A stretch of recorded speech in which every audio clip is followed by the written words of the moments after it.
Hey guys, welcome back to another one. We're in session 3 of METC 107, and the time has finally come. We're going to start using Autodesk Inventor. We're getting to the good part now, and what, in my opinion, is the really fun stuff.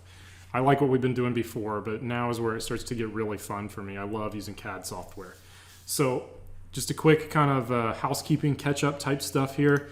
As far as assignments, I want to make sure at the beginning of the class here we really have the process down and we know what's due and what's going on and how things are structured. So at this point now, if you're taking this class in 8 weeks, like a summer class where it's condensed into half the time frame. So if you're in an 8-week summer session, at this point we've completed our whole first week of classes and we're on to our second week. What that means is that you should have now turned in and finished the things from start here where you introduce yourself, and you should also have finished the session 1 stuff. If you're doing this in the summer session, you might still be working through session 2 and have a couple days left to finish that stuff.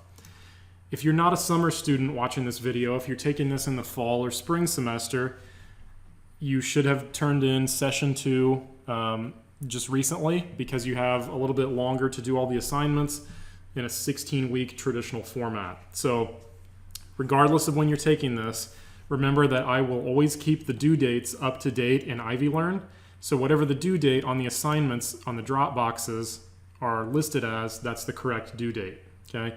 But everything that I give you is due 1 week from the day that I give it to you at midnight on the day it's due. So for instance, if we're doing Mondays, I'll turn it on Monday. It's due the next week on Monday at 11:59 p.m. at the end of Monday night, okay? So just a heads up there about 8-week versus 16-week, but whichever format you're in, make sure you're paying attention to those due dates and you're keeping up with assignments and getting stuff turned in. That's really the important part. Make sure you're not missing anything. We don't want anybody to get any zeros on any assignments. So with that said, let's look at session 3. Now, to do this session, you're going to need to be able to use Autodesk Inventor, which I do have a download link for on the Home tab in Ivy Learn. So if you go to the Home tab, you can click on the link that I put in here for you guys, free Inventor download. You can go to that website. This takes you to Autodesk's Student Download Center. And basically what this is, Autodesk gives all their software for free to students for a period of time. I think you get a 1-year license. But if you're a student, you can use any of the Autodesk software for free for a year as long as you have an edu email address extension. So when you go in here and set your account up, make sure you're using your Ivy Tech email address. You can't use a .com. Autodesk won't allow it because they don't have any way of verifying that you're a student. There also may be times where you need to verify, even with your edu email address, you may need to still verify that you are actually a student once you sign in. So you might see a code pop up or like a request for something that will pop up, and they love two-step verification also at Autodesk, so make sure you have your phone number, put your phone number in there when you sign up, because a lot of times they have you do the two-step verification. But when you log in here, they're going to want to verify you. So I think every 12 months you have to do this, and basically they'll send you this scary message when you log in that says, hey, you're not verified, we need to confirm that you're a student, blah, blah, blah, please upload these documents, you have 14 days. What you need to do is you need to go into My Ivy, okay? So you're going to log into My Ivy. You're going to print out, or really not print out, but you're going to PDF a copy of your schedule. You know, mine's not working right now, and I want to close my browser, so let me see if I can open a brand new window here. Like Chrome's being weird for some reason. Well, anyway, you want to go into My Ivy and you want to export or screen capture your schedule from My Ivy. You're going to take that schedule and upload it to Autodesk. And all that does is it shows them, yeah, I'm actually a student. I'm enrolled this semester. Here are the classes I'm taking. Make sure you do that if they request it. I don't think they request it every time, but if they do request it, make sure you do it within the 14-day window that they give you. If you wait too long, it's a complete hassle to get permission back in there, and they'll lock down your account. So all you need to do is log into My Ivy, do a screen grab of your schedule. My favorite way to do that in Windows is the thing called the snipping tool. Just look up snipping tool. It's a standard part of Microsoft Windows now. And what it does is you can hit the new button and it lets you do a screen grab of anything on your screen and it turns it into an image that you can then save. So, you know, I could save this, for instance, and call it class schedule. You know, maybe put my name on there. Assuming this was an actual screen grab from my Ivy of my student schedule, okay? So just a heads up on downloading and installing Inventor. If they do ask for verification, make sure you do it pretty promptly. Don't wait too long. Your account will get locked out and then you can't download software. And if you can't download software, you can't do METC 107. So once you get in there and you do the verification part, you can go in here and choose a version. I would do Inventor Professional 2021. That's what I'm going to be using this semester. The operating system is going to be Windows. If you're a Mac user, I'm sorry, there's no native Mac version. You're going to have to like partition your hard drive and install Windows on your Mac or run Boot Camp or something like that. But there's no native Mac version of Inventor. You got to have a Windows operating system. And then choose your language. And at that point, they will give you a serial number and a product key. You probably want to write those down just so if it asks for it when you launch the software, you can key those in. But these numbers might be needed to activate your software and switch it from the 30-day trial to the full working 1-year version, okay? Notice you can also do this on up to 2 computers. So there is a limit on the number of computers you can install it on, but you can do up to 2. Once you get all that put in, you can do install now. If you have troubles installing this, there are a couple other options down here. So what install now does is it takes your computer and it starts to install at the same time that it's downloading. So most computer operations, it will download the whole package for the program and then install it. That takes a long time. So what Autodesk has done is they found a way to speed the process up a little bit where your computer will actually download and install at the same time. Sometimes it's a little bit glitchy, so if you need to, you can hit this drop-down arrow and try either download now or browser download. And what that does is it's a little bit more traditional installation method where it downloads the whole file, and then after the whole file is downloaded, it will install it. Personally, I don't know that it's a lot faster to do the install now option. I think it's about the same time, really, but Autodesk claims that it's faster. So if you have trouble installing, though, try one of these other 2 options. But regardless of which one you're doing, make sure you're on a good, fast, stable internet connection. You don't want your internet cutting in and out as you try to download and install this software. It could corrupt something. So make sure you have good internet connection when you go to install this. It probably will take anywhere from a half hour to an hour depending on the speed of your computer. If you got a really super fast computer with a really good, like an fiber optic internet maybe, you could probably do it in a half hour, 40 minutes. If you got an older computer, maybe your internet's not as fast, maybe an hour. So make sure you have Inventor installed and go for the 2021 version. That's what I'm running right now. So it'll make sure that what you see is what I have and we're doing the same thing. Okay. So let's start talking about Inventor a little bit here, and we're going to start talking about parametric solid modeling. You're going to hear me use that term a lot. We're going to talk about what parametric modeling is, but for the first session here, what we're really trying to do is just get ourselves just kind of associated with Inventor, figure out where things are at, what they look like, how do they work. We're just going to get acclimated, okay? So I've got a couple links and things in here that we'll go through.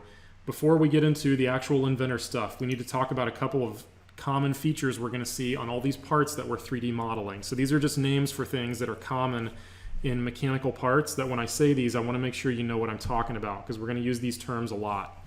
So these are just manufactured features that you're going to see very frequently. So you can see them, kind of pointed out on this part. So first off, we have a fillet.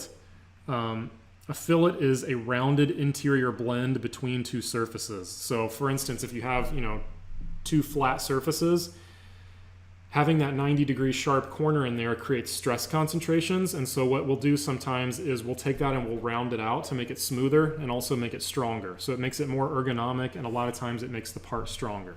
So on this part, you can see a fillet right here, that interior corner. That's where it's rounded off. You can also have a round. A round is nothing more than an exterior fillet. So you can see on this exterior corner right here, instead of having that sharp corner that could, make it hurt to hold on to or cut somebody if they bump up against it.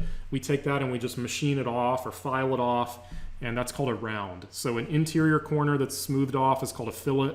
An exterior corner is called a round, and in the CAD software they make no differentiation between the two. The command is called fillet, and it's the same either way. Okay. Then we also have counter bores. So I'll show you an example in a minute on a real part over here, some examples of countersinks and counter bores and spot faces. But a counter bore is a cylindrical hole.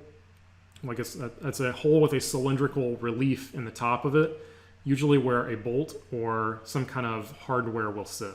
Okay. So a quick note here. This is one of my don't do's in CAD. When we talk about manufactured features, we're talking about fillets on this part. Please do not say fillet, okay? Eventually at some point we're going to communicate about this stuff in person, probably in METC 220 or in the fall, you know, here and there if we get back to a more normal environment on campus, or maybe in the spring, who knows. But at some point we're going to meet face to face again, and I want to hear you guys say fillet. Please, please, please do not say fillet at a job or a job interview or a career fair, or in any kind of technical setting. People love to make this word fancy, but if you go to a job interview or get a job somewhere and tell them that you went to school at Ivy Tech and Jamie Hamilton taught you everything you know about filleting lines, I am going to tell those people that we never met. So just a heads up, it's fillet, not fillet. Please say it right. The little things will slowly erode your credibility in a technical environment. So fillet, okay? It's not what people think when they read the word, but it's fillet, I promise. Okay, so don't say fillet, I'm begging you. So let's talk about some other manufactured features: countersinks, spot faces, and bosses. Okay, a countersink is used as another type of treatment to the opening of a hole, similar to a counter bore, but a countersink is used to hold like a flathead wood screw. So if we look at an example here of a countersink, these are most commonly used for flathead screws or, you know, flathead machine screws. So here's a great example of a countersink versus a counter bore. They're both treatments to the top of a hole. And this kind of shows you the example of how they would be used. Okay. So the counter bore allows the entire fastener to sit down in there. It's usually used for like hex head cap screws or bolts, or sometimes like socket head cap screws. A countersink is usually used, you know, pretty exclusively for a flathead screw, okay? Whether it's a machine screw or a wood screw. But at the end of the day, these two things really sort of are the same purpose, two different ways. You're trying to get the head of a fastener below the surface of the part so that you can have things sit against there or it's not poking up, okay? So countersinks and counter bores are important. When we talk about those, we want to know what we're talking about. Spot faces. I'm going to show you an example of a spot face here in a minute, but a spot face is used on cast parts or rough parts sometimes. You'll also see it used on curved parts to kind of break that curve and allow a fastener to sit flush. So here's a couple of examples. This is a spot face on what looks like a cast iron part, most likely. And you can see that this has a really bad surface finish just because of the manufacturing process that's used. So what they do is they take this and they spot face around the holes. And usually that's so that a washer will go in there to seal that. And it gives you a good, nice, flat, smooth surface to put a fastener against. Whether there's a crush washer in there or an O-ring, whatever it is, it makes sure that that surface is flat and it's going to seal properly and distribute the load properly from the fastener across the face of the part. So that's one way you might see a spot face used. It's really kind of like a really little, shallow, tiny countersink. Here's another example. You can see it's a lot of times used where curves are at. So on this part, they need to put a fastener in here, but the fillet on the inside of this part actually impedes where the fastener is going to sit. So you can't put a fastener in the hole like that, because what will end up is you'll get something like this on the side. So you can see where they've not spot faced this thing in this drawing, you get this weird instance right here where the washer can't sit flat. And what that does is it keeps the fastener from bottoming out correctly, and it'll put like a weird side load on one half of the head of the fastener. And it's either going to break the fastener or rip the threads out of the hole. It's not good for a lot of reasons, and it just doesn't work. So if you can take that hole and spot face it and create a perfectly flat section in there where that fastener can sit, it fixes that problem. So that's where you would see them do, you know, something like this. So you have a good smooth surface there that's also flat. So it's not just for cast aluminum and cast iron parts. Sometimes it's just to get things flat. Then we can also have bosses. A boss would be right here where you just want to raise one section of the part, maybe for mounting or for added stiffness. You see this sometimes like on the dropouts on a bicycle. So I'm looking at my bike across the garage here. If we look at the dropouts in the back of a bicycle, I think they have bosses in the back of them typically. Yeah, like this. This is a good example here. So if you look at this guy, you can see where the rear wheel mounts on this bicycle on what they call the dropouts, where the wheel, you know, you can adjust it back and forth to change the adjustment of the wheel. So you can move the hub forward or backward in those dropouts to cause the wheel to add or remove tension to the chain, but you can also change the two sides independently to make the wheel sit straight inside the frame of the bike. So you can see on the back of a bicycle frame where they put these bosses just to give yourself a flat surface, but also to bump that out a little bit and strengthen it.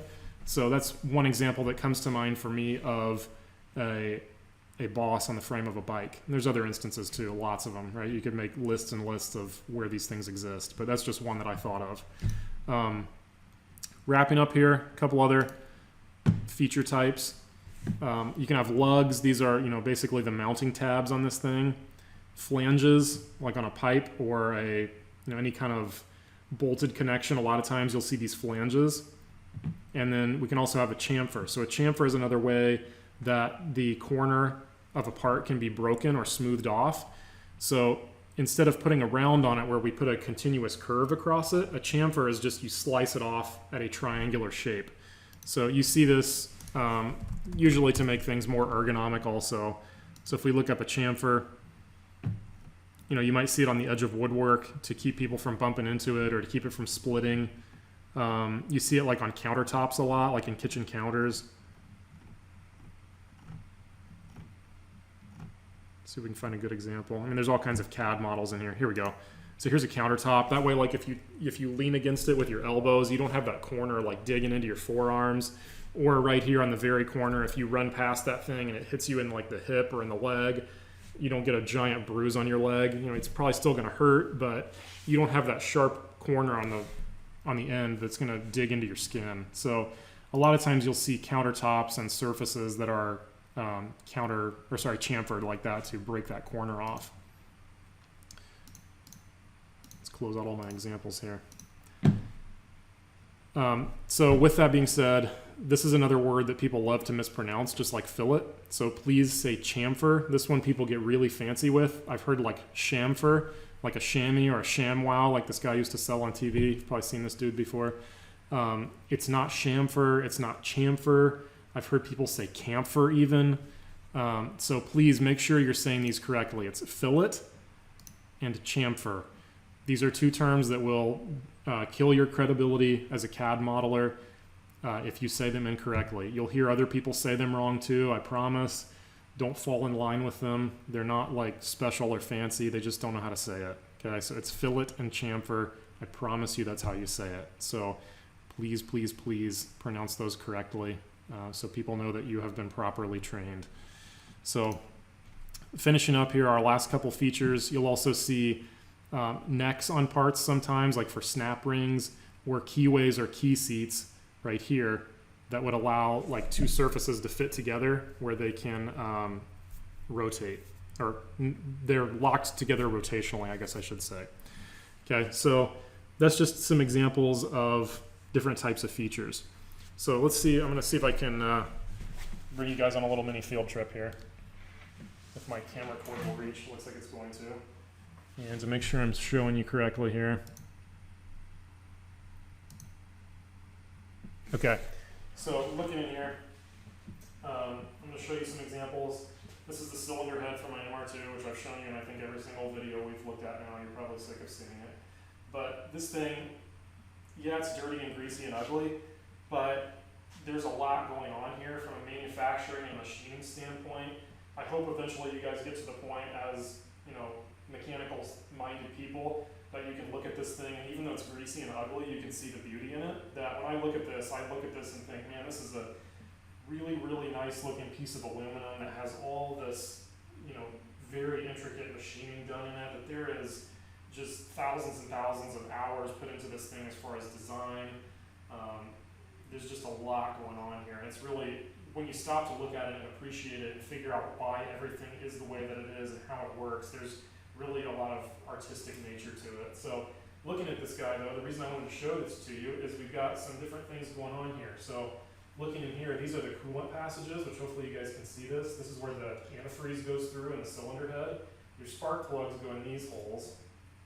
And then you've got two coolant ports right here. Usually they put these in here because these are cast aluminum. So they're usually made like with a sand casting process. So these are full of sand when they make them, and they got to be able to get the sand out somehow. So usually that's why these ports are on here, is so you can let the sand out of the casting when they're manufacturing it. Or a lot of times it's to give them access from a machining standpoint, like these oil ports here. You can see where they've done some machining down in there. Usually like they'll run a tool down in there to drill or tap this. So they'll put a plug in there when they're done. But if you look down in here, here is our spot face. We've got this rough cast aluminum, and you can see where they machine it down to give themselves a nice surface. So they can take that sealing washer and put it in there inside this threaded hole. Also, if you look down inside here, hopefully you can see these. These are where the head bolts go that bolt this cylinder head to the engine block. And you can see some little spot faces down in there too, against, you know, all these different curves that are in here. That's where they're trying to flatten that out so it can sit. Same thing here. These are where all the valve springs go. There's a bunch of little spot faces in here. So anytime you see cast parts like cast aluminum or cast iron, you're going to see little spot faces all over it. We got a bunch of, you know, drilled holes on the back over here. You can see, hopefully, and I'll turn this around. Hopefully you can see right here. So these are little counterboard holes. These are where the fuel injectors fit in. So you can kind of see those, and those are counterboard, and like the ends of the fuel injectors actually poke in there. So, you know, these manufactured features we're looking at, they're all over the place on stuff. If you look right here, this is where the distributor goes. There's a little chamfer on the inside of this, just to make sure that the corner of this doesn't break off when they manufacture it and end up in the engine. And also it makes it a little bit easier to get the distributor back in there because there's a rubber O-ring on the end of it. So to make sure you don't pinch or tear or cut that O-ring when you put the distributor into the engine, they put a little chamfer on the end of there just to break that sharp corner. So when you put that rubber O-ring in there, it kind of gives it a chance to sit properly before you shove the distributor into the end of the engine. So there's, you know, all these different features we've talked about. This piece is kind of interesting because there's so much machining done on it. There's a little bit of everything on here, and if you flip it over even, you know, there's even more going on underneath here where you can see where all the engine valves are. And you know, every one of these has been chamfered when they cut the valves, or the valve seats where the valves push up against there. So we've got chamfers all over here. There's just a lot going on here from a machining standpoint. It gives you a chance to see a lot of those different manufactured features. So I'm getting ready to put this thing back, but it's kind of timely that we, you know, could see this. So anyway, back to our CAD modeling here. So now that we know some of these different manufactured features, we'll probably recall the names of those periodically throughout the semester. But let's launch Inventor. So if you have your Inventor, you can go ahead and open it up. And we're going to walk through some things here. So I've got a list of lecture notes if you want to kind of follow along. I use this just to kind of make sure I tell you guys everything I need to. But you know, you're welcome to download these and kind of keep notes as we go through if you want to. So clean up some windows here. Okay, so in Inventor, what we're going to do is I've got a sample file for you that we're going to open up starting out. So if you go into Ivy Learn to our Session 3 module, I've got an IPT file or a part file in Inventor that you can open up and start with. So if you go to Session 3, we're going to go to the Autodesk Inventor sample file. Click on that, and you're going to click right here where it says Inventor sample file and download that thing. And then just click it and open it up, and it should open up automatically inside of Inventor. So Windows should know that that file extension of IPT is associated with Inventor, and it'll do some crunching the first time you open it up here. It's got to think about some stuff, but it will open up. So we'll wait while it thinks here for a second. It's a good time to drink your coffee or check your text messages.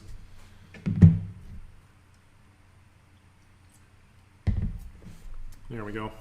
Okay, so this is something that I modeled ahead of time for you guys.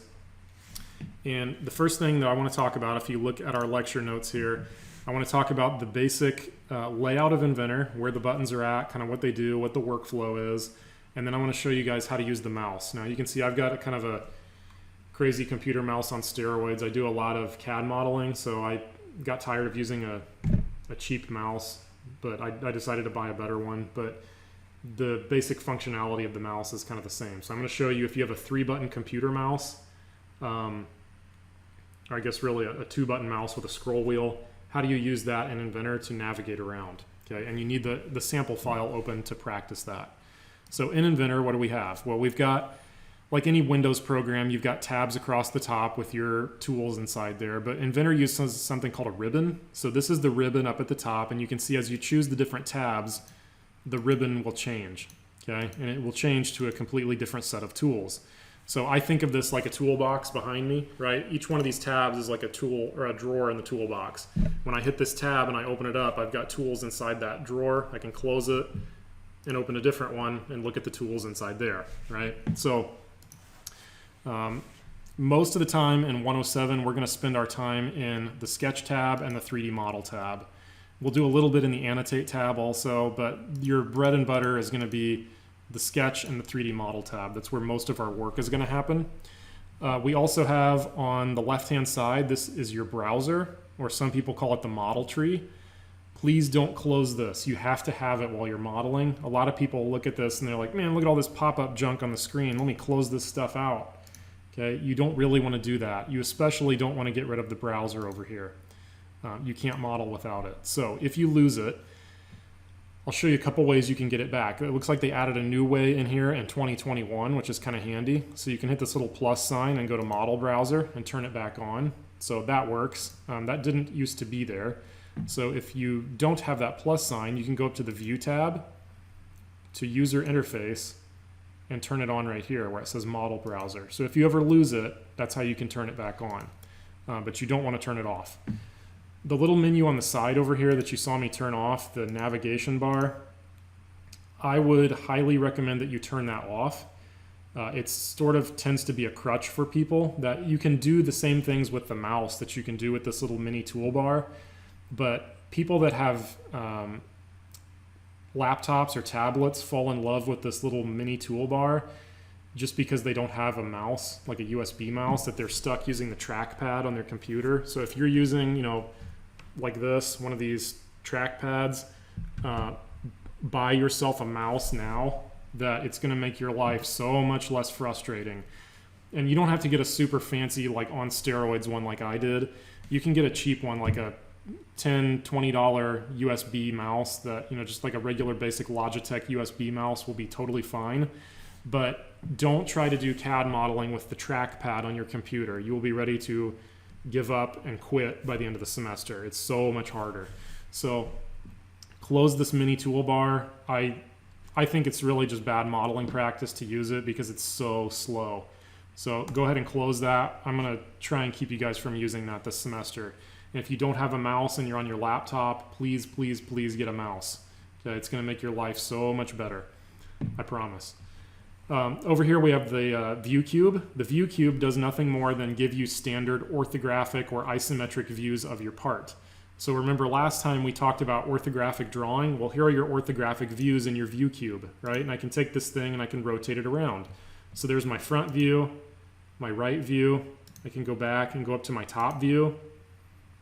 I can go back. I can hit the corners of the view cube to get isometric views, right? There's my isometric view. So all this does is it gives you clean, standard views of your part as I rotate around this thing, okay? The view cube is very handy. I use it a lot. It's not the only way to rotate, but it is very handy, okay? A couple other things, you know, up here at the top, you've got your standard buttons like New, Open, Save. You do have a forward and backward button right here that will undo and redo. But go ahead and write down right now the absolute best keyboard shortcut in any CAD software and a lot of other programs is Control Z. If you don't know Control Z right now, you're going to know it by the end of this class. So Control Z is the keyboard shortcut for undo. You'll use it a lot once you memorize it. So usually as I'm drawing, I keep my hand on the left side of the keyboard and I keep my other hand on the mouse. And I'm usually with my left hand, I'm hitting like Control, Shift, Escape, and Control Z and maybe the space bar and then typing in some numbers. But Control Z is the best keyboard shortcut. So if I accidentally do something and I don't want to, like let's say I delete some stuff out of my model, so I delete this, and when I delete that, I messed up. So I can either go up here and hit back, or I can do a Control Z and undo what I just did. Okay. You can also do Control Y. Control Y is the redo or the forward button. So I think Control Z is the best keyboard shortcut. But you do have forward and backward buttons up here. Okay. We won't talk about too much more up here right now. We'll get to some of this other stuff in time. So eventually you'll know what most of the stuff on this tab is for. But right now we're not going to get too far into the weeds. So I'm trying to think if there's anything else I want to show you guys in here. Let's talk about the file menu. This is where your main stuff is at also, like new, open, save, export, print, close, options. So one option I'll show you right now. Well, let's talk about the mouse first, then we'll talk about the options. Let's talk about how your mouse works in Inventor. So there are like 3 or 4 different things you can do with the mouse. Okay, so obviously we can left click to select things or run commands. So left click on your mouse is basically your choosing button. So I can go through and choose things. Okay. Inventor has something called in context menus, and you can see them popping up as I click things.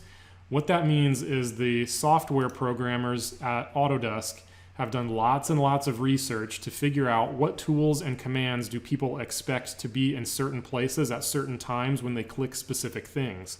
So it's sort of a way that Autodesk is guessing, hey, is this what you're looking for? And it's sort of like you have this assistant all the time that's constantly saying like, well, here, is this it? Is this what you want? Do you need this? How about this? I don't use them a lot, but you'll get to where you like them if you figure out what they do. You can hover over them also, and it will tell you what they are.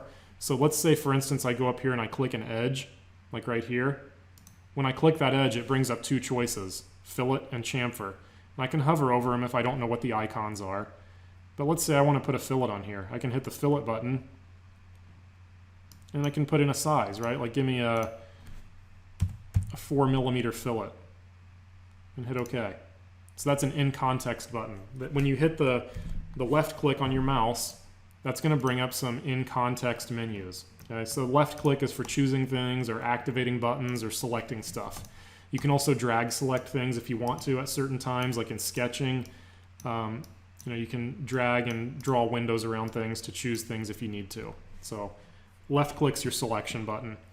If we look now at the right click really brings up your shortcut menus, or if you have something selected, it can bring up properties about specific things sometimes, but if you right click, that's going to bring up your shortcut menu. Okay, it'll have like commonly used commands, or again things that Autodesk thinks you might be looking for, or commands relating to what you have selected. Okay, so right click is your shortcut menu. I accidentally undid that. Okay, there we go. So that's our right click and left click. Now let's talk about the scroll wheel and what it does. So the scroll wheel will do a number of different things. Make sure you figure them out early on. The quicker you get this part figured out, the better you're going to be at navigating, and the less tired and frustrated you're going to feel when you model stuff. So first off, zooming. You may have figured this out already. You can move the scroll wheel on your computer forward or backward to zoom in and out. Okay, no secret there. So I can zoom forward and backward by rolling this forward and backward. If you don't like the way that it works, if it feels backwards to you, you can switch it. So some people like it where if they push the mouse forward, it zooms out. That's the way I have mine set. Some people like to zoom out by moving the scroll wheel the other way. So try it, see if it feels right to you. If it doesn't, you can go to File, Options, and you're going to go to, I think it's display. Yeah, display. And then you're going to go down here and switch this box that says reverse direction. I like to have it unchecked, which is the standard Inventor setting, because I'm a native Inventor user. It's the CAD software that I learned really first. Some people, if they come from other applications, they don't like it and it feels backwards to them. So check the box, you know, just whatever works for you. Make sure also that this box that says zoom to cursor, make sure you keep that checked. I'm going to show you what that does. You can also change the sensitivity here. If you feel like it scrolls in or out way too fast, you can change that and make it more or less sensitive. Or if you're the kind of person that feels like you're constantly using the scroll wheel, like trying to zoom in, and you feel like you got too much movement to get this thing to zoom in where you want, you can change that scroll wheel to be more sensitive so it requires less movement to do drastic changes. Okay, so it's a preference thing. Zoom to cursor, let's talk about that. Please don't do this when you work on CAD models. People will zoom in sometimes and it's like, oh, where did it go? I lost it. And then they get lost out in the abyss and they're zooming around and they can't find their model. And it's either they're zoomed in so far and it's like over here somewhere, or they're zoomed way back and it's so tiny it's floating around in 3D space and they can't find it. Okay.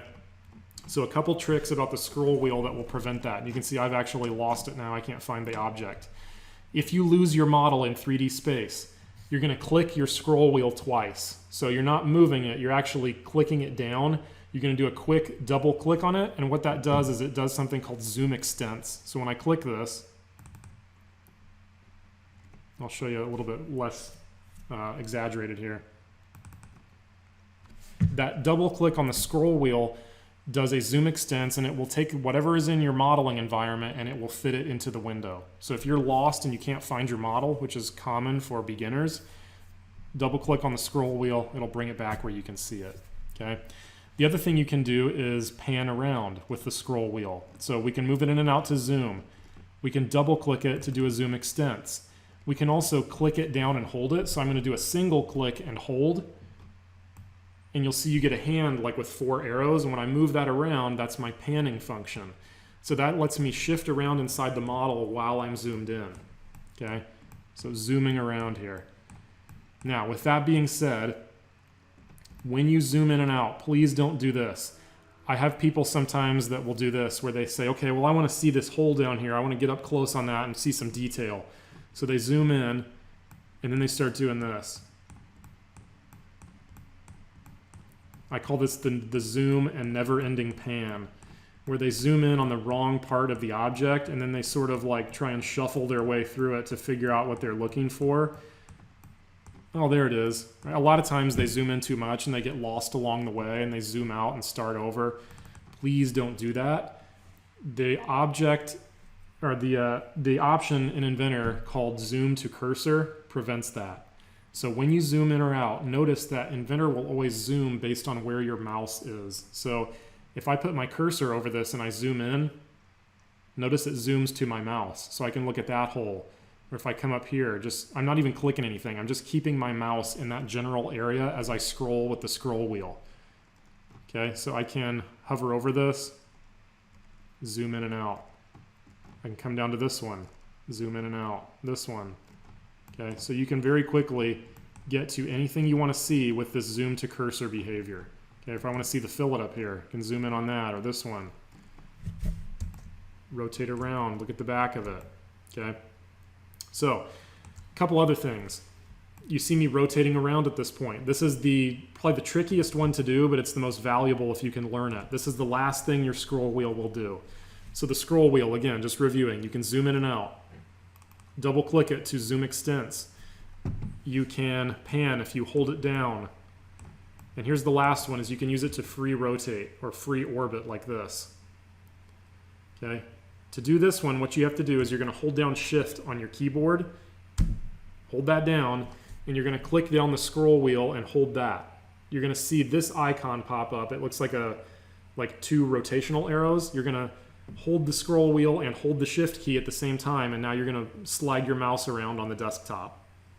Okay? So, Shift key down, scroll wheel clicked, holding both, move your mouse around. That's the free orbit or the free rotate. So you're going to get to where this is second nature, where you can zoom in and out, rotate, pan, zoom extents.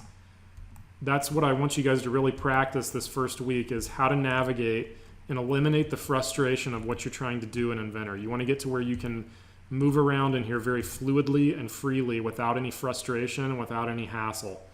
Okay. The other thing, remember, you can combine your different mouse navigation techniques now. You can combine with the view cube.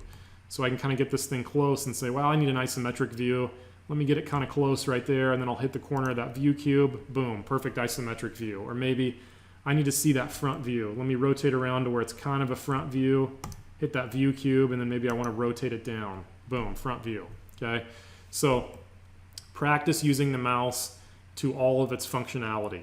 Okay, please don't use the little cheesy pop-up toolbar that's over here for navigating. It's slow and it's for beginners. And I don't even want you guys to fall into that bad habit. Just learn it the right way from the beginning. Okay, something else I want to show you. This is very nice to know early on. The standard view setting, the way the parts show up in Inventor, I don't really like because I think it's hard to see sometimes. So for instance, let's see if I can find an example of where it does it. This part isn't really that bad about it. Let me make a part here really quick and I'll show you an example of why I'm doing this. It won't make sense with this piece because it's not victim to this.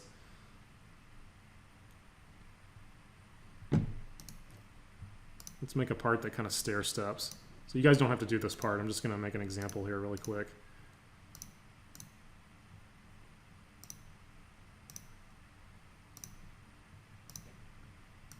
So just a quick little junk part here, like these little stair steps maybe.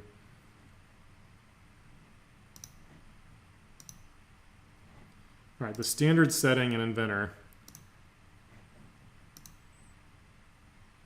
is this shaded view style, and it's kind of hard to see what you're looking at sometimes. I'm not a huge fan. You can't see a lot of variation between the surfaces, and you get where this happens a lot. So we've got this stair step part, but you can't tell when you look at it like this, okay?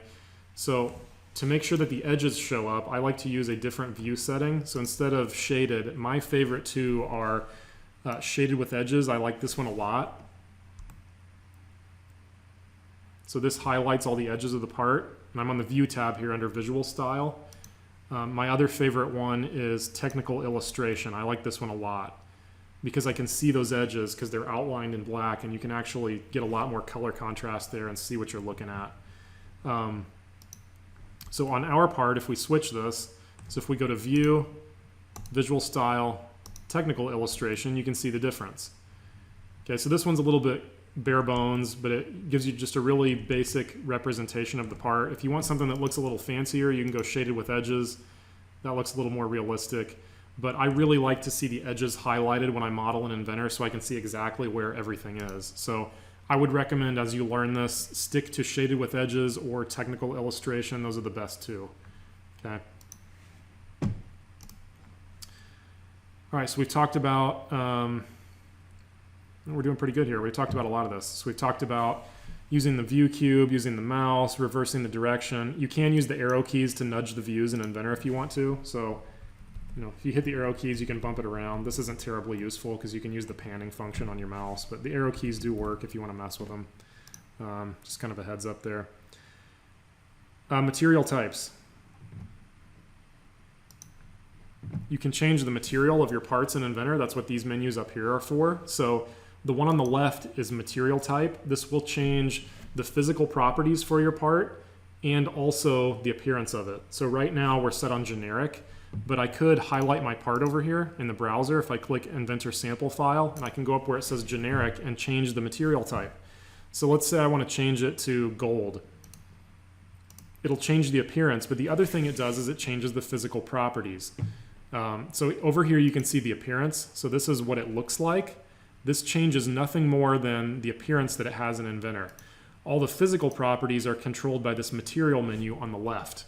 Okay, so this is the properties of the part. This is what it looks like on the right. So I could take gold and change the color of it if I wanted to, like make it olive green.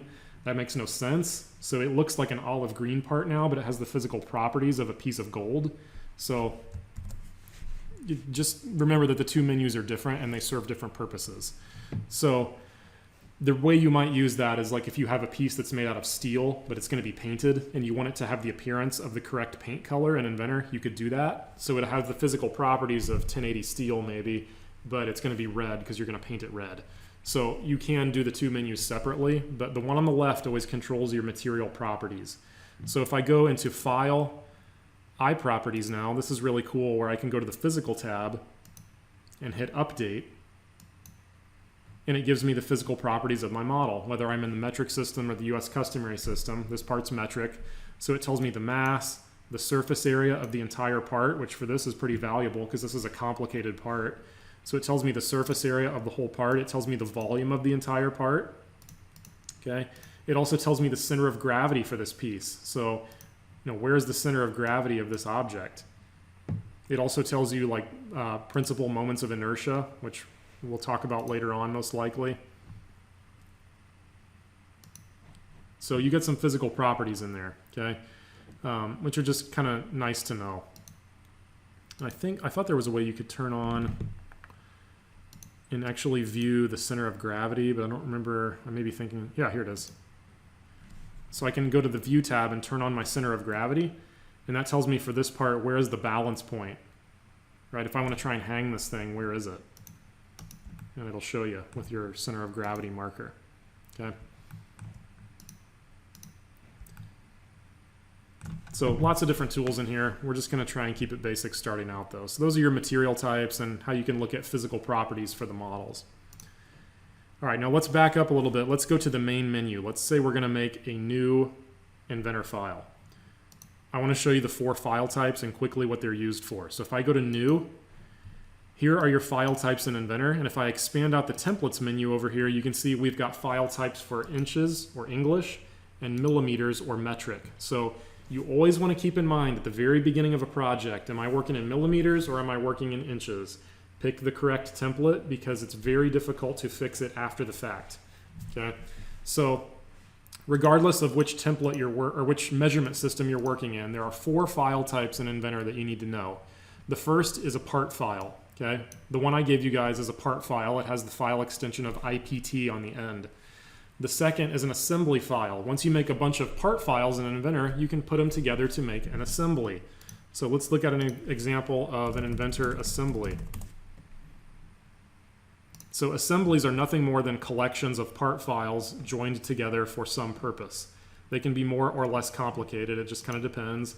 So here's an example of an Inventor assembly, right? Or, it could be a cannon maybe. So whatever, right? Anytime you combine part files together, it's going to be an assembly file most likely. That contains the file extension .iam on the end. Thirdly, we have Inventor drawings, which are .idws, it's short for Inventor drawing. If we look at that, here's what an Inventor drawing looks like. These are if you actually take your design and you're ready to put it on paper or ready to print it out or PDF it or document it. That's the drawing file.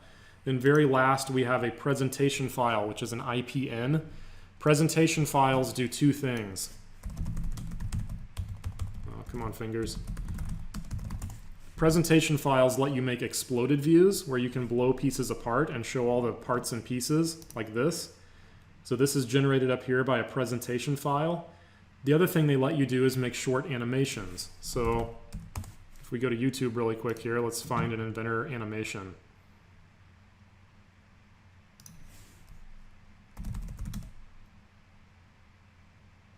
Come on, computer.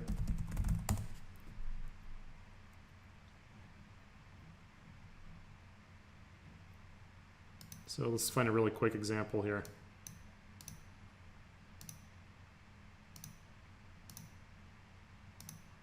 I'm going to cheat and go right to the very end. Okay, so you can make an animation like this with a presentation file. There we go. Where you can actually show motion between the pieces and record it and export those videos out. Okay, and that's a really basic one. But you can use presentation files or .ipn files in Inventor towards the very end of your project to make exploded views or make animations. So those are your 4 file types. Part files, IPTs, assembly files, IAMs, drawing files, IDWs, and presentation files, IPNs. We'll get through all those by the end of the class, but starting out at the very beginning, all we're going to care about is part files, IPTs. Okay, so that's kind of where we're headed. So what is parametric solid modeling? I've got two videos I want you guys to watch that are separate from mine. So if you want to pause my video really quick, there's a couple I want you to watch. The first is, what does Inventor do? Okay, so if you go into Module 3 in our class, I want you guys to watch this little promo video right here about what Autodesk Inventor does and some of its features, so you can kind of see where we're headed with things.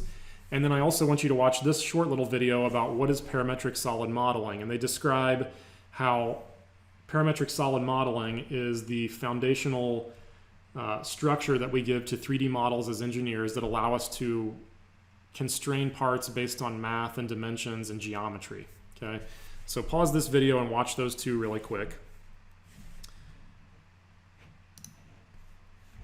And moving on, if we go down, let's talk about some basic parametric sketching techniques here really quickly.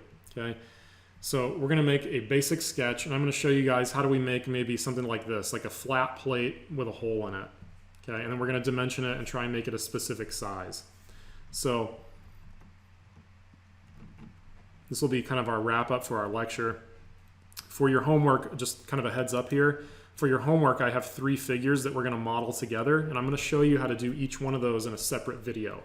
So if you look at the time you're doing this, excuse me, I will have a lab video in here also for each of these assignments where we're actually going to walk through these step by step, click by click, and I'm going to show you guys how to do every single one of these models. And I'm actually going to do the homework and you're going to follow along. So once we know enough that we can kind of be dangerous, we're going to jump to the lab activity and do those 3 homework models together. Okay, so before we get to that point, let's model a piece from scratch. So we're going to go to New. We're going to work in inches today, so we're going to go English. I'm going to do a standard part file, a standard inch.ipt. Let's hit Create. And we're in a brand new part file here. Okay, you can see Inventor calls it Part 2 because it's the second one that I've made in this session. And starting out, I'm going to do a 2D sketch. So I can either hit S on the keyboard or hit the sketch button up here. And as soon as you do that, Inventor pops up with this and it says basically, hey, where are we drawing at? It says select plane to create sketch or an existing sketch to edit. And what it's doing is it's saying, okay, if you're going to do a 2D sketch, I have to have a flat surface or a plane to draw on. Okay, it's got to be flat, it can't be curved. Since we don't have any 3D geometry in our part right now, we basically have our front plane we can draw on, our right plane, or our top plane, okay, which Inventor calls XY, remember width and height, YZ, height and depth, or XZ, width and depth, okay? Think of them as front, right, and top, and if you kind of compare them to your view cube up here, you can see how they would get that name, right? Front, right, and top. So they match up, okay? I typically start on the front plane, so let's hit XY. And when I do that, you can see it rotates around and it gives me that flat view now. I'm drawing on that front of our view cube. This sketch is going to become the basis for our first Inventor part, okay? So what I'm going to do, I'm going to go to the Project Geometry button. This is going to make more sense in our next session. Why am I doing this Project Geometry? Next session, we're going to really get into the nitty-gritty of what do these constrain buttons do up here? What are all these red and black buttons in this dimension tool for? I don't want to bury you with that right now. So for right now, just trust me, we're going to do a Project Geometry. I'll tell you more later on about why we're doing that. But pretty much every time I start a sketch, I do this Project Geometry tool. So I'm going to go to Project Geometry. In my browser, I'm going to drop down this box that says Origin, and I'm going to pick the X-axis and the Y-axis. And you're going to see when I do that they turn yellow. That's how I selected them. Okay. Now I'm going to drop down my rectangle tool, and I'm going to go to a 2-point center rectangle. Don't worry about all these options right now. We're going to go through these later at a slower speed. Today we're just trying to sort of get our feet wet. Okay. And we'll go through it again in our lab video and you'll get more practice. So 2-point center rectangle. And a little tip here, if you look in the very bottom left-hand corner of Inventor, this is usually where it gives you a tip kind of about what you're supposed to do next.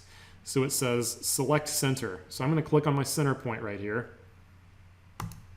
And now it says select corner. So basically, where does the rectangle go? Okay.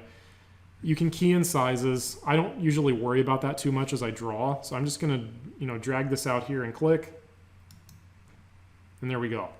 Okay. So parametric modeling is different. I'm going to tell you this right now before we get into geometric constraints next time. Parametric solid modeling is different than a traditional 2D sketching program like maybe AutoCAD. In parametric modeling, your dimensions control the sketch, which is kind of weird. So I'm just going to draw this out at whatever size. I don't care what size it is, because when I'm done, I'm going to use my dimension tool to fix it or resize it. This is different than a lot of the traditional old school CAD modeling, like AutoCAD. In AutoCAD, you draw at the size that it's supposed to be, and then at the end, you just list the dimension. But there's no parametric relationship. So in Inventor, it's parametric because my dimensions control the sketch. So I can use my dimension tool and click on this line and drop a dimension on here. And now if I change this dimension, you can see I drew this at 1.703642 inches. Well, that's not what I want. So I can go in here and say, well, I didn't really want that size. I want it to be 4. Now when I do this, when I hit enter or hit OK, if I zoom out a little bit, it redraws itself to the exact size of the dimension. And I can double click this now and change it and say, well, I don't want it to be 4, I really meant 2. Okay, well, Inventor says, well, I'm parametric, so I'll just redraw it for you, whatever you say, right? And I can do the same thing on the height. So I can say, well, I really want this to be 1. Okay, so that's parametric modeling. Your dimensions control the sketch, or really your dimensions control the model. And there's a mathematical link always between your dimensions and the object. So let's go in here. Let's say I really want this to maybe instead, let's make this 4 again. I'm going to make this 2. Okay, so there's the basis of our part. I'm going to go ahead and hit finish sketch on this. And I'm going to go to extrude. And I'm going to go through and choose my model. So you can see I've got 4 different sections here. I'm going to choose all of them. 1, 2, 3, 4.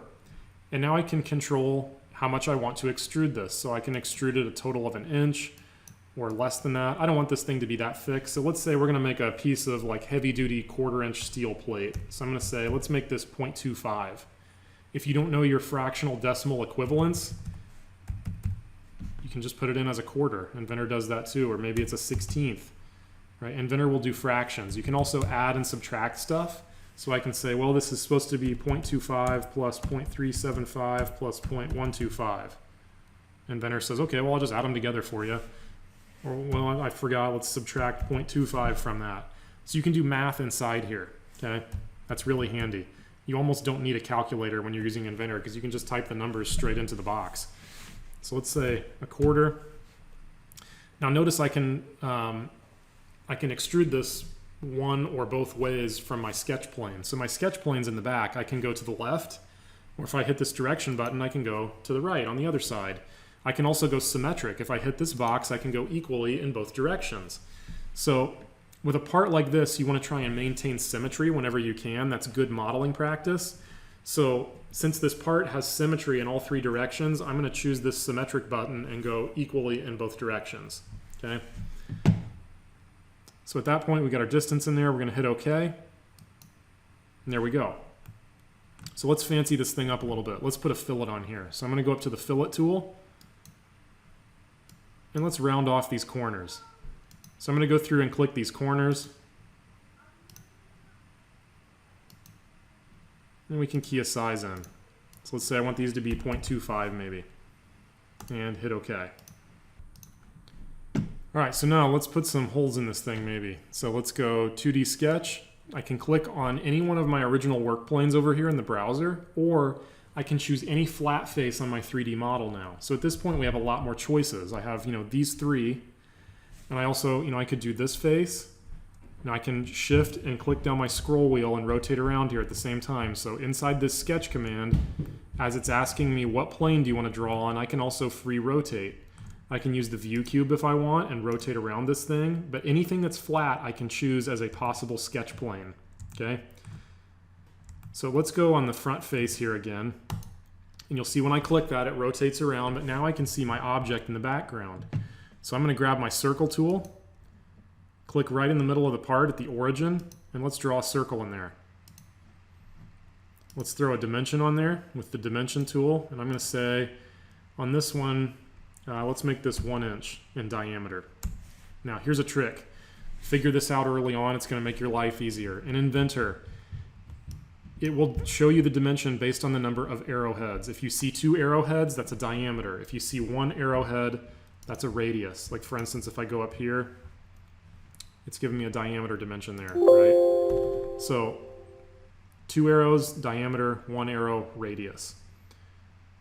Then let's go also, I'm going to show you another trick here. Let's go project geometry, and I'm going to click these fillets that we already made. We're going to create our first parametric link between something here. What we're going to do is we're going to put our circles, like these little holes on the outside. If you look at my diagram here, I guess I didn't draw it in there. We're going to put some little holes that are concentric with the fillets. So I'm going to use a circle and click on the center point of the fillet, and now I have a concentric hole right there.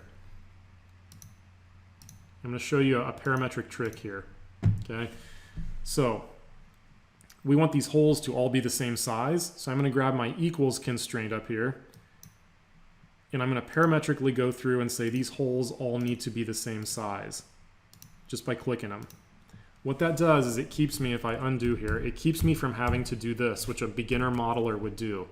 They grab their dimension tool and they would dimension every hole exactly what size they want, and this is slow, right? The reason it's slow is, first of all, you have to do it.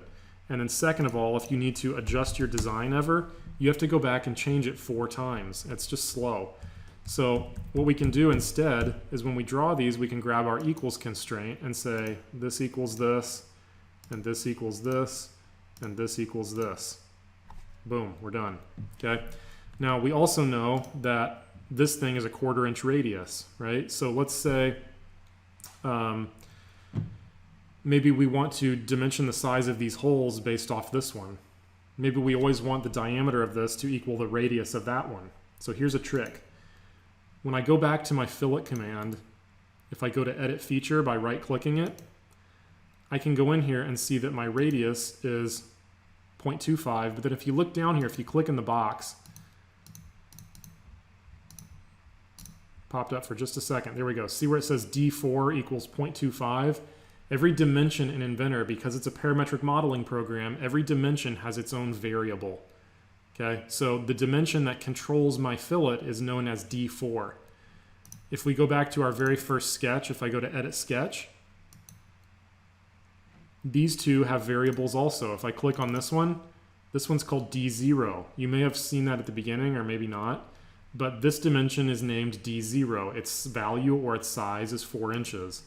This one is known as D1. Its value or size is 2 inches. Okay, so every dimension in Inventor has a unique variable, and that's what makes things parametric. So my fillet, we said, is known as D4. So what we're going to do is we're going to go into this sketch that we're creating, and we're going to dimension this based on the size of the fillet.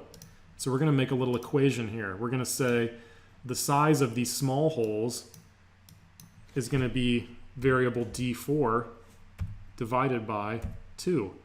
And what that does when I hit that, maybe that's too much. Let's say we want it to be equal to D4. There we go. So what that does, since this is D4, that makes the diameter of this circle equal to the radius of the fillet. Or if you think about the math of that, in essence, it makes the curve half the size of the other one, because we're comparing a diameter to a radius, and if they're the same but different measurements, one is half of the other. Okay, so the diameter of this circle equals the radius of this one.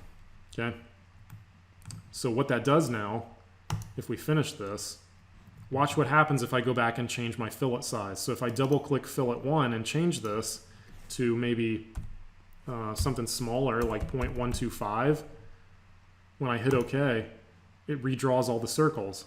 Okay, pretty cool. Now, there's something called design intent in parametric modeling that actually may not be very good design intent, because if I'm not careful, that equation that I've created can break the model. So I could do something and say, well, maybe I want this to be 1/2 inch and put like a giant fillet on there. Well, now I've got these giant holes, right? And if I go too far with that and say, give me a 1-inch fillet, now the holes overlap each other and we start to have an issue, okay?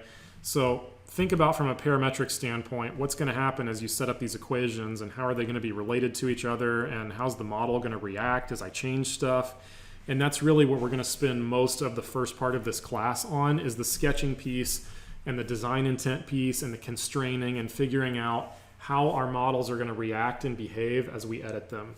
That's what will make you eventually a top level modeler, if you can understand the parametric relationships behind the software. Lots of people are self-taught in CAD software, and they can make a part of one size and save it and export it. But if you ask them to adjust their model, it blows up and they can't fix all the error messages because their design intent is no good. So we're going to try to model this like 2 or 3 levels deep. We're going to make it the size that we want from the beginning. We're also going to look at how can we create relationships between the parts to make it easier to do. And then third, we're going to look at how do those relationships update as we change things, and do they update without giving us error messages? Do they update cleanly? Or do they blow up and half our model goes missing and we get a whole bunch of error messages? So a lot of people that are self-taught never get past that first level. They make shapes and they're the right size and they're done and they're happy. We want to go 2 or 3 levels deep into this and do things that are equation-based and geometric-based and very efficient, and then also be able to edit those parametrically and have them update nicely and cleanly and do a lot of the work for us. Okay, so we want robust models with good design intent. And we'll talk more about that in the future as we keep going. Okay, so lastly, we'll finish out here and then we'll kind of cut the lecture and switch to the lab videos. Let's go ahead and we're going to do an extruded cut this time. So I've shown you how to add material by extruding something. Let's cut some material out. We're going to go back to the extrude tool. I'm going to go ahead and choose these circles that we made. And you can see it assumes we want to extrude them into this piece that kind of looks like a Lego block. We don't want to add these, we want to cut them out. Now you could add them, right? We could put in a distance here and add these to our piece. I want to cut the holes out. So I'm going to go down here where it says Boolean. Instead of joining, I'm going to cut. So if I hit cut, you can see it figures out that it needs to go the other way. So Inventor does a little bit of artificial intelligence there, and it says, okay, well, if you want me to cut, I probably need to go the other way because there's no material in front of me. All the material's behind me. So it switches the direction. And you can either put in a distance if you want. I can say just cut through everything. You can cut up to another surface. We'll talk more about these options as we go. But for now, let's just say through all. Cut through everything. Hit OK. And there we go. Right? There's our first 3D model. So we made a part file. We've got a parametric link in there. We've got a flat plate with some holes in it. And it works pretty good. So let's put a material type on here and then we'll call it done. So I'm going to select part 2. Let's go up here and let's make this thing maybe just out of steel. So let's go carbon steel. You can see it changes the material type or the appearance slightly.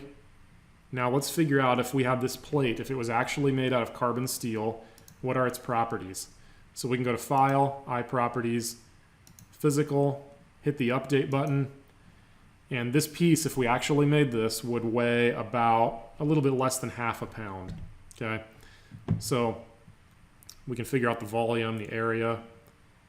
Where's the center of gravity, which for this piece would be right in the middle. Which you can see 0, 0, 0.